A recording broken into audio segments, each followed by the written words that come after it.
Good evening. Welcome. Happy Wednesday. Happy middle of the week. And happy middle of whatever is going on in your life right now. Our intention here at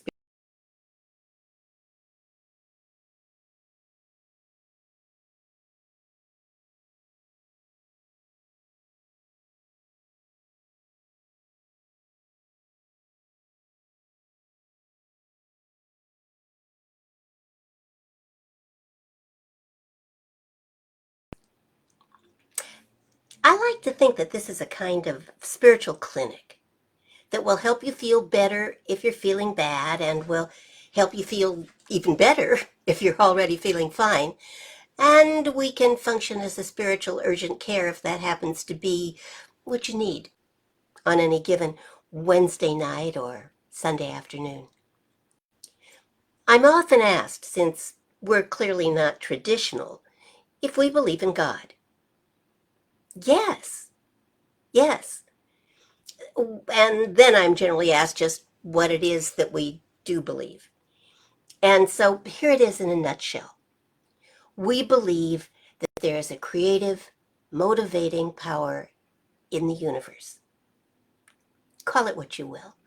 It answers to 1,000 names or more. But what it is the intelligence and the activity and the power and the love that is back of all of creation. It's the higher life within each one of us. And when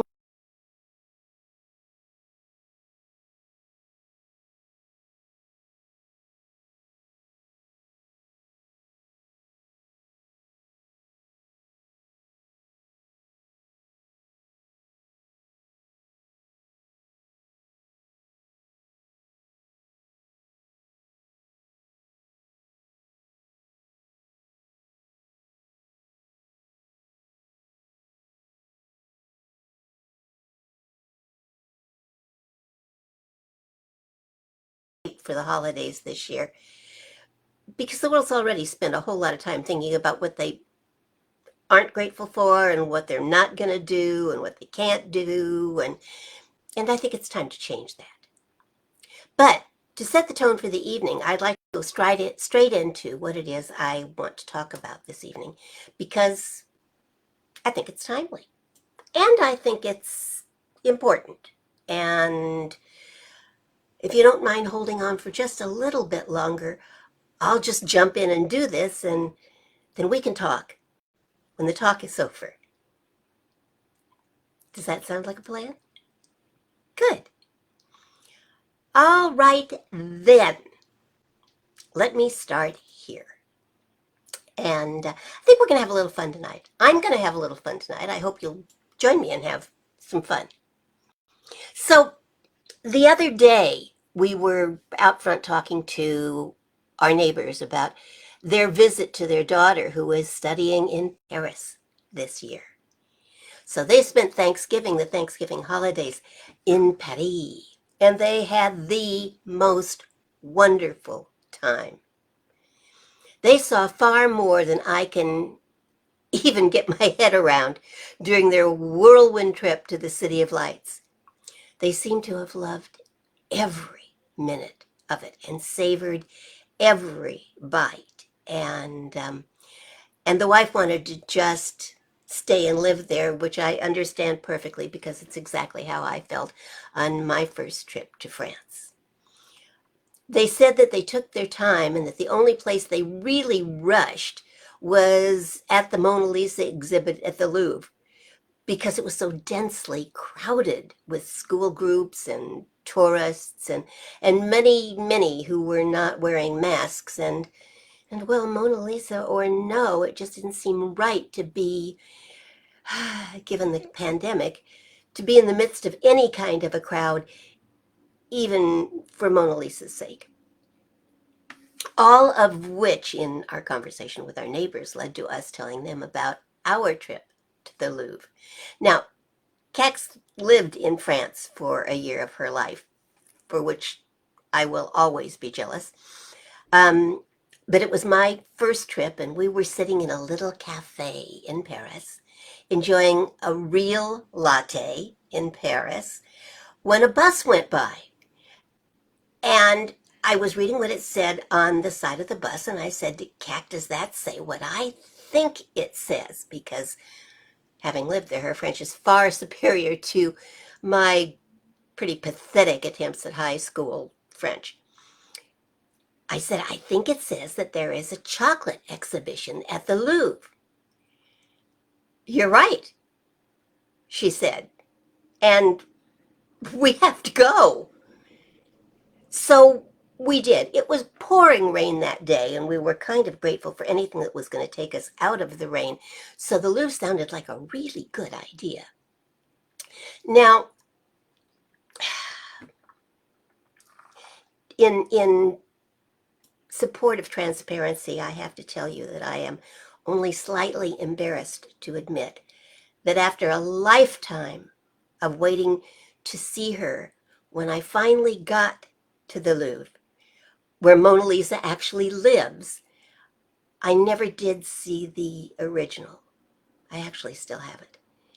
I was detoured by the Salon de Chocolat, and to this day, I have only seen Mona in films and photos and several shades of milk and bittersweet chocolate. But she was lovely. One might even say yummy. So, sometime after our return from France, Cac sent me this article. It was by Randy Newman at the New York Times, and it was entitled, A Deity Made of Chocolate Spurs Some Religious Debate. Now, it said, as religious questions go, it's a relatively small one, but inevitably it must be asked. Is it okay to eat a chocolate statuette of your favorite holy figure? Or I might add a universal icon like Mona Lisa.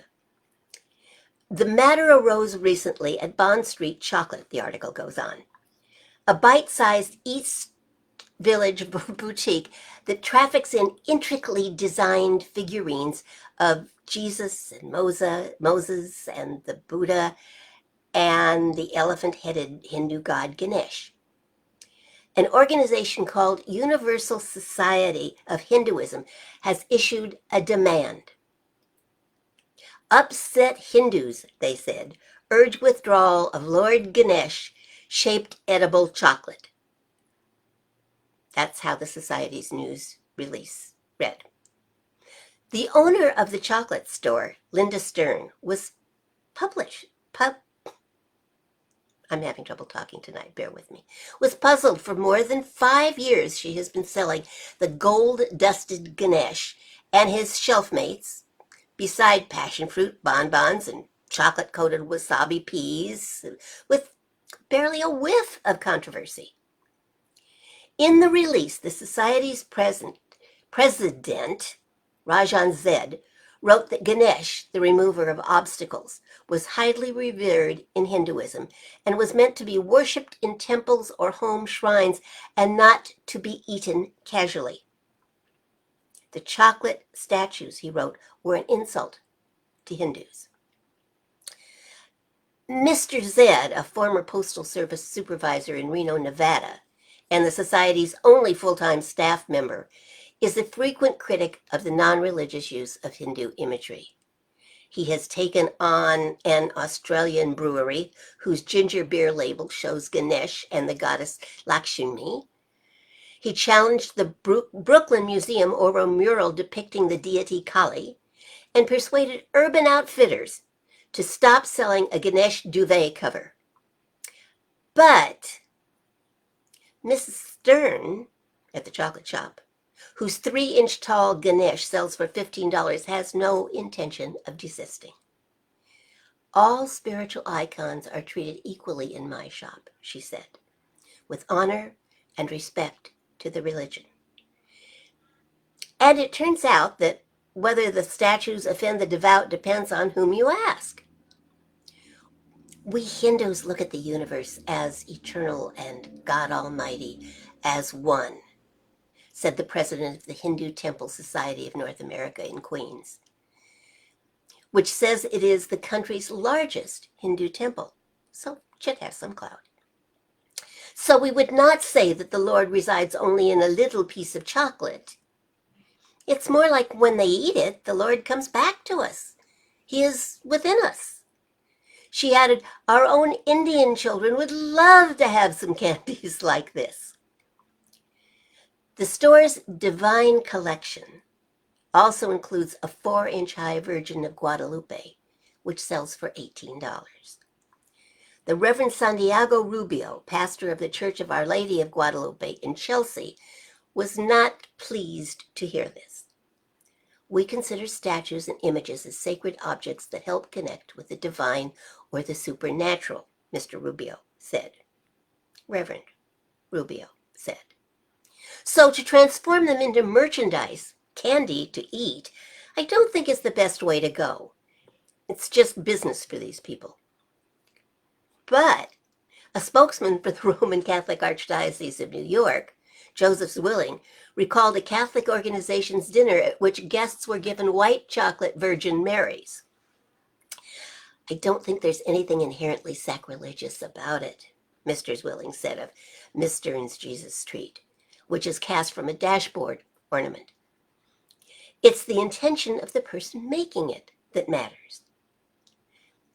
Miss Stern said that after an article about the chocolate statuettes appeared in 2009, she got a call from a representative of a Buddhist community in Chinatown who threatened a boycott of the store. She chose to ignore it. That's not my demographic, she said. And the whole thing ended there. Since then, she said, her figurines had been purchased non-ironically by many religious customers. And in case anyone is wondering or concerned, Miss Stern does not make figures of the Prophet Muhammad, since it is absolutely against their religion to do so. Hun Lai, a Tibetan Buddhist Lama who last year helped make a sand mandala, at the Asia Society in Manhattan to demonstrate impermanence, said that for many Buddhists, eating the Buddha's likeness would be considered disrespectful, and it would be believed that it could result in negative karma being created. On the other hand, he said, a famous ancient Buddhist text, A Guide to the Bodhisattva Way of Life, said that those who get upset when the Buddha is being insulted should not call themselves disciples of the Buddha. It is the Dalai Lama's favorite text, he said. But probably you wouldn't see the Dalai Lama buying the statue and chomping on it. Then again, the Dalai Lama has proven himself to be a pretty cool dude. Some time ago, there was a fairly hot debate centered around the lyrics of a song by Ray Stevens. Some of you might remember it. It went like this. Woke up this morning, turned on the TV set. There in living color was something I can't forget. This man was preaching at me, laying on the charm, asking me for 20 with 10,000 on his arm. He wore designer clothes and a big smile on his face, telling me salvation while they sang Amazing Grace. Asking me for money when he had all the signs of wealth. I almost wrote a check out, and then I asked myself, would he wear a pinky ring? Would he drive a brand new car? Would his wife wear furs and diamonds? Would his dressing room have a star? If he came back tomorrow, well, there's something I'd like to know. Would you tell me, would Jesus wear a Rolex on his television show? Would Jesus be political if he came back down to earth? Have his second home in Palm Springs? Try to hide his worth. Take money from those poor folks when he comes back again and admit he's talked to all them preachers who say they've been talking to him. Just ask yourself, would he wear a pinky ring? Would he drive a brand new car? Would his wife wear furs and diamonds? Would his dressing room have a star? If he came back tomorrow, well, there's something I'd like to know. Could you tell me, would Jesus wear a Rolex? Would Jesus wear a Rolex? Would Jesus really wear a Rolex on his television show? Now, I have to tell you that decades ago I attended a church growth conference at the Crystal Cathedral while Robert Schuller was still alive and well and packing them in. Incidentally, in terms of transparency, I loved him. I think he stayed true to his own beliefs while opening his heart and his church to anyone who was searching, seeking, finding God in their own way. His own denomination or members of it were not at all sure that what he was doing was right, and they kind of frowned and told him so on him having other denominations at this church growth workshop. But he fought for his right to do it. They thought that he was wrong, maybe even heretical. But his people loved him and he loved them, and that place was a real legacy to the power of faith as it expressed through one amazing man. Robert Schuller is gone now. And, well, I think sadly, the Crystal Cathedral is no longer filled with non-denominational seekers. It's a Catholic cathedral now. But you know, I don't think Schuller would have minded. He welcomed everyone, regardless of what they believed. But back to my point. At the conference that I attended, there was a discussion about Ray Stevens' song. And the discussion seemed to me to go like this. Yes, Jesus might have owned a Rolex, but he probably would not have worn it on air. The watch would have been a gift from a wealthy follower, one of his legions of admirers. But he spoke to the people, like Schuller did.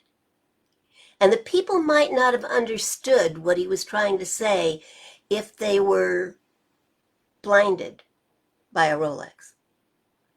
Would he, the questions went on, even have had a television show? Well, yeah. How better to reach the people he wanted to reach? How better to get out his message to everyone? He probably would also have stopped his convertible in the middle of the 101 at peak traffic time and stood up in the seat and shouted his message to anyone who would have listened. He was a prophet of the people, a teacher to anyone who would listen. Would he have approved of the current breed of televangelists? Some, maybe. Others he might have turned the tables on. He did that before, didn't he? Was there agreement between all of these attendees at the conference? Oh, heck no. And the conversations that I overheard in the ladies' room after the talk were really interesting to listen in on. I can tell you that all of the metaphysicians in the ladies' room were pleased. But then, of course, we were. We pretty much agreed with everything he said. So, what's the point of all this? Where am I going? I'm not sure. But I think it may be this. Whether we are arguing about chocolate Jesus or Moses or Buddha or Ganesh or Rolexes or convertibles or fig trees or turning tables, we may be missing the point. It's easy in this crazy upside down kind of world that we live in to confuse the map with the territory, or the trees with the forest, or the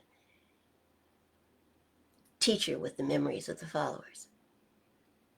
If we are all getting caught up in what we believe they meant, or what we believe they would do, or what we believe they would approve of, are we really paying attention to what they were trying to tell us?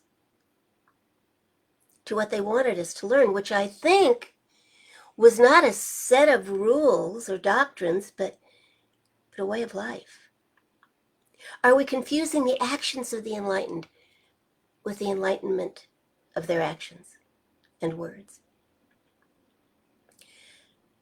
And if we were arguing about their words and what they really meant, did we ever really understand them at all?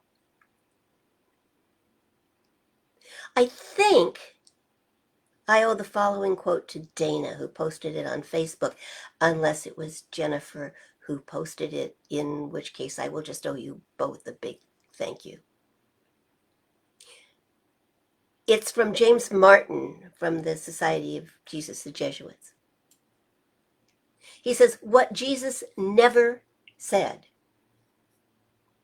feed the hungry only if they have papers.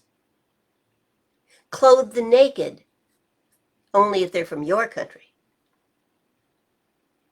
Welcome the stranger only if there's zero risk. Help the poor only if it's convenient. Love your neighbor only if they look like you. Yeah, I'm pretty sure he never said that, or anything like it. So here's kind of my final thought for this first week in December. This beautiful time transitioning from fall to winter, from Hanukkah to the Christian holidays and the Islamic holidays and the Asian holidays and the holy days, regardless of whose they are. And I borrowed this one for sure from Dana, who posts some pretty cool stuff, as does Jennifer. And I am not above sharing what I borrow. If you are wondering whether or not Jesus or Ganesh or Santa Claus would approve, if you're wondering if Mona Lisa would be smiling on what you have just said or about to say or do, if you're wondering if you're coming from your highest spiritual self or someone else's idea of right or wrong, ask yourself, am I doing this for others because I think I should? Or am I doing this for the spirit within me because I want it to shine? And then ask yourself, and here's the post, how deep is your love for yourself? How deep is your forgiveness for yourself? How deep is your kindness toward yourself? How deep is your compassion toward yourself? How deep is your celebration of your gifts? How deep is your acknowledgement of your worth? How deep is your nurturing for your wounds? How deep is your commitment to your growth? How deep is your connection to your heart? How deep is your honoring of your soul? They're the words of Julie Parker from Heart and Soul Matters. I think they're beautiful. Because here would be my point. We have been told since we were children about the golden rule. Do unto others as you would have them do unto you.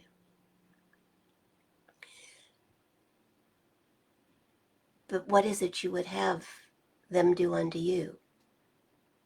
How deep is your love for yourself?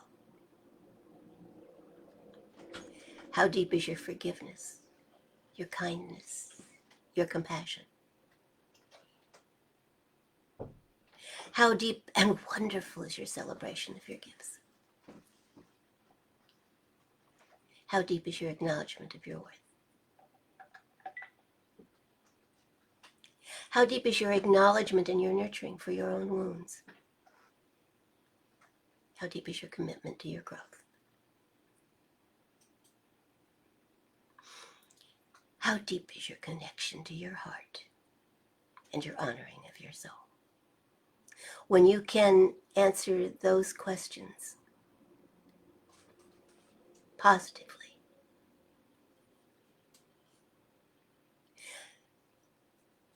then what you would do unto others will be magnificent. I'll post this here tonight. If Bean or Jennifer haven't already done that. Ask yourself the questions and answer them honestly. On a scale of 1 to 10. 1 being bland and 10 being French chocolate. The answers might surprise you. You may discover you still have work to do. We all have work to do. That's why we're here. I believe that. Because we've got work to do. Then again, it's kind of good, isn't it, when life surprises you?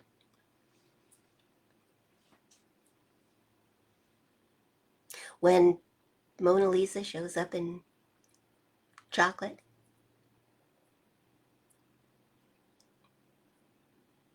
When the Catholic Church thinks it's a great gift to have a milk chocolate virgin, Mary. Well, 'tis the season, isn't it? And amazing things happen during the season. It's the season of miracles, they call it.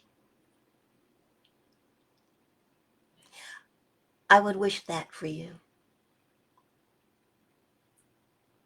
Not necessarily a chocolate Jesus or a chocolate Ganesh,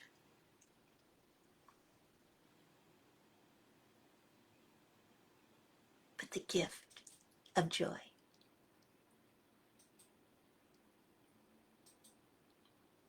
The heart of a child. An accepting, loving heart. And the honoring of your soul. Happy, holy days.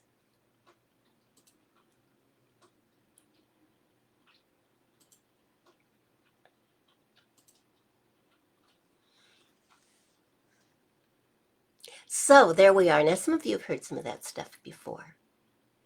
You know, you do this for 30 years and you tell a few stories more than once.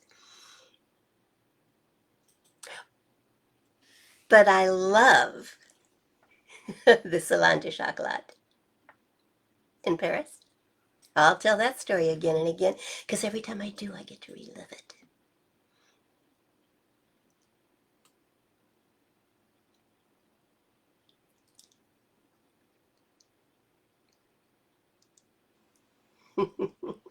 Hello, Laura. Glad you're here tonight. I'll post the questions again so that you don't have to try to write them down. But I'm glad you're here. It's been an interesting week. I was focused Sunday on Hanukkah and all the gifts in the story and the meaning of the candles on the menorah and serious stuff. Serious, beautiful stuff. And then I ran across some notes on the chocolate Jesus and Ganesh and Moses, and well, it just kind of tickled me to go from one extreme to the other. I enjoyed the journey very much. I have no idea what kind of music the music department may come up with tonight. Um, but if you want to do "Would Jesus Wear a Rolex?" feel free. I think we're in company that would enjoy that. I do. I would enjoy it again. Having now gone back over all the words, I'm once again delighted by the song, as I was when it first came out. That dates me, doesn't it? Oh well. Oh well. That's fine with me. I am what I am, and I love every minute of it. Thank you, Laura. Thank you. I had the privilege, if you don't mind me mentioning it, to do a tarot reading for Laura. I love to do them. I just love to do them. And there was a lot of good stuff in it. I mean, I expect nothing but the best for my friends anyway. But this one was kind of outlandishly good, I thought. I loved it. I just loved it. And you know, the cards say things that I've had a lot of people say to me, how could you have known that? There's no way you could have known that. Um, and it's true. I just try to be honest with what I think the cards are saying. And sometimes, you know, every deck of cards comes with a little book. The Little White Book, it's called. Inside each deck of tarot cards, there's a little white book. Almost always. Once in a while, there's not, but almost always. 99.9% of the time. And I rarely ever go to that book. I have a few others that I have. That book will tell you usually what it is that the author, the illustrator, the author of the deck had in mind for each of those cards. But that's what they think. I have a few other books that I respect deeply for their translations of the cards. And I will occasionally check if I hit a wall and just can't figure out why a card is in the layout. But I also will absolutely ignore what the book says and say, no, that's not what it's saying to me. That's not what this card means in answer to that question, as far as I'm concerned. And sometimes the cards just seem to come alive. So, I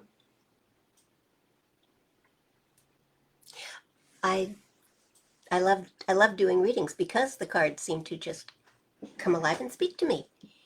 And I've done some really interesting ones this week. Now, there may be those of you saying, how did you get to that from spirituality? Huh? What's that got to do with it? It's all spiritual.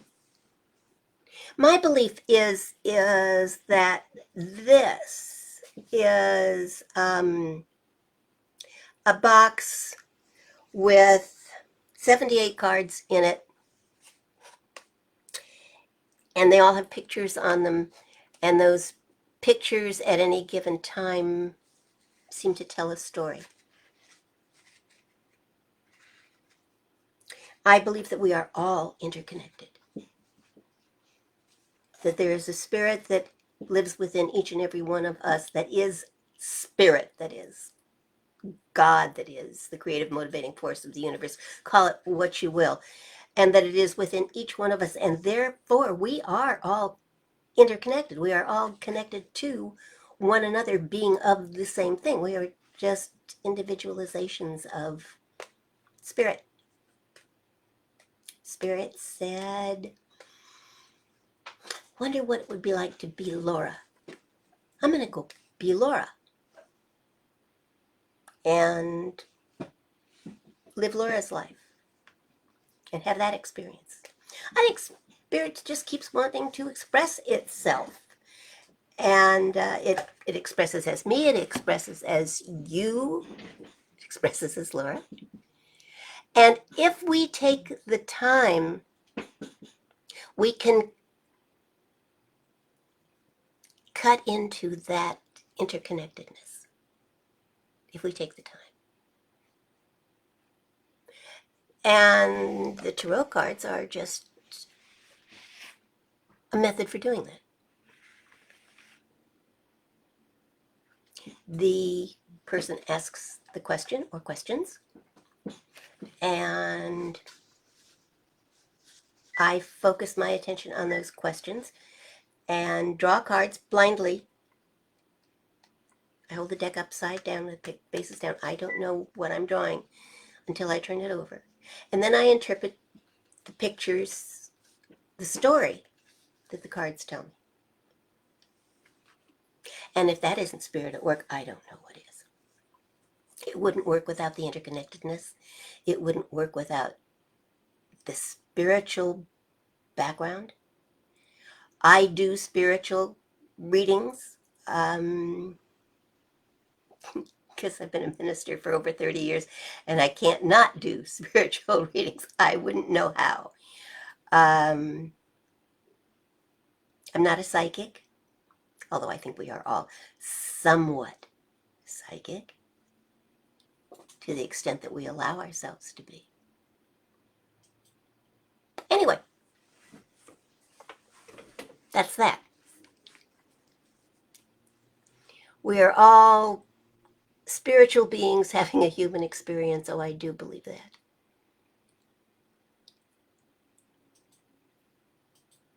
And I believe that there's a point at which, in some other phase of living, we consciously choose to be here, to live our lives, to have that experience, and to learn in the process more about the divinity that surrounds us and lives within us. That's what I believe. And I'm sticking to it.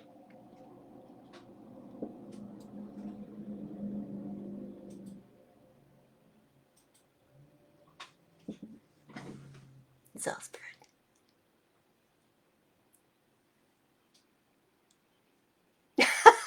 You found it. The music department strikes again. So, I'll leave you to contemplate the question. Would Jesus wear a Rolex on his television show? Would he have a television show? I think yes. I think he would drive a red convertible and stop traffic on the 101 at peak drive time to tell people what he thought. And I hope someday I'm outrageous enough to do exactly that. Why not? Why not? If you believe, stand up and tell him. So, I'd like to pray for all of us going into this holiday season. Do you have any specific prayer requests? Anything you'd like me to pray for? Or shall I just generalize tonight?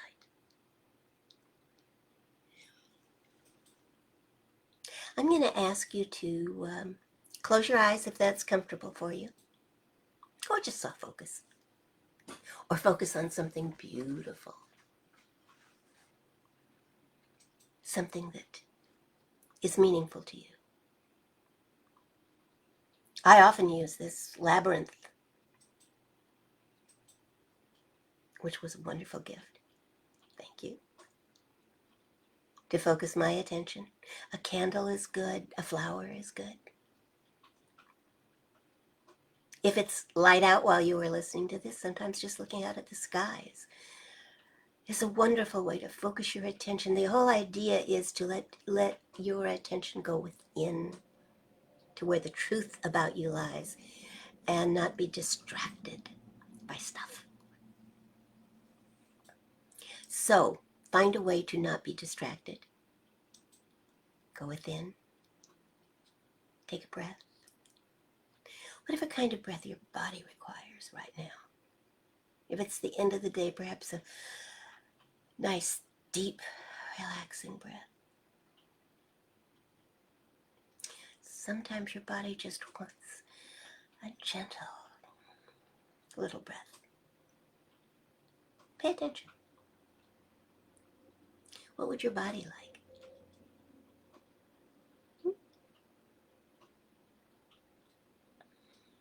Okay, focus. Take a breath. And know with me that whether we are looking through a microscope or a telescope, we are looking at the same thing. Science tells us that if we ever can get to the real heart of things, beyond the atom, beyond the quark, what we are going to find is innate intelligence. And I believe that it is that innate intelligence that created the universe and each of us. The mountains and the flowers, the oceans and the creepy things, the sky,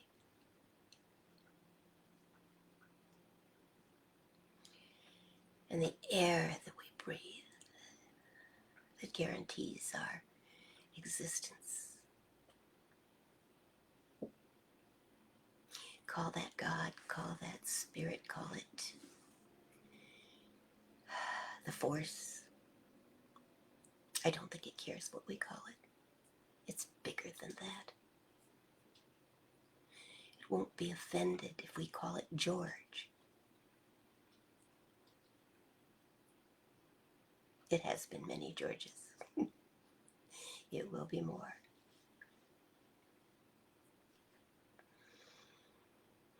So call it what you will. But know that all that it is love. It seems to have created this beautiful blue planet and put us here to enjoy it. To climb the mountains, to swim in the seas, to fall in love with the animals, to grow our food. It has provided the air and gravity and all those factory installed things that we need just to survive. If that isn't love, I'm not sure what is.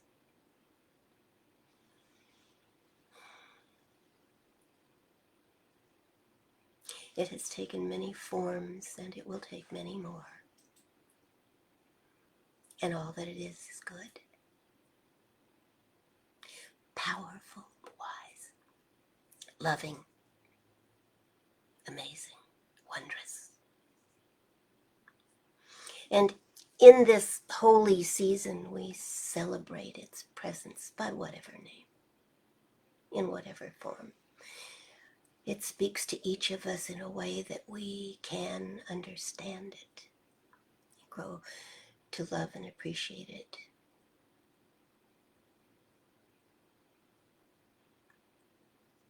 And so I know that it lives within each of us, shines through each of us, loves through each of us, creates through each of us in an ongoing, never-ending dance of creation, evolution.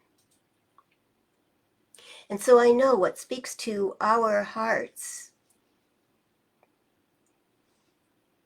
that desire, that longing, is the voice of spirit within us, waiting, wanting to express at an even greater level. We must learn to get out of its way. We must learn, and we do, to set aside our fears and our doubts, our confusion, our lack of self-respect, and simply let God be God in us, as us, and through us. And so tonight, what I know is this, that within the sound of my voice, all those who are willing, let go. And let God be God as them, through them, for the world. And I know that in that letting go, desires become reality, dreams become the very fact of life. And bodies are healed now. Minds are clear now. Journeys are made safe now.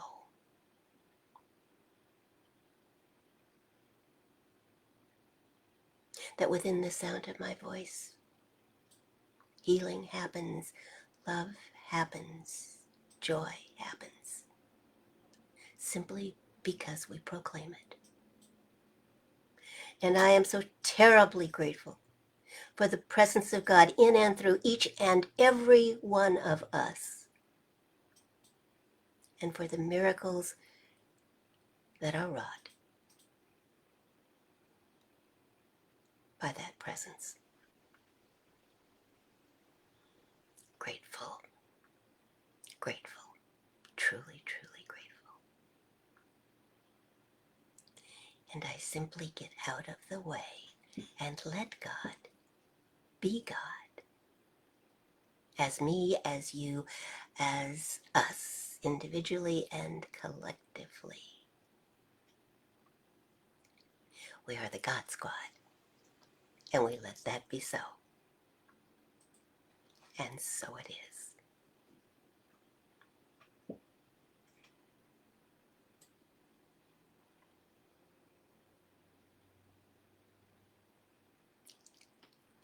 Hi, Heidi, darling.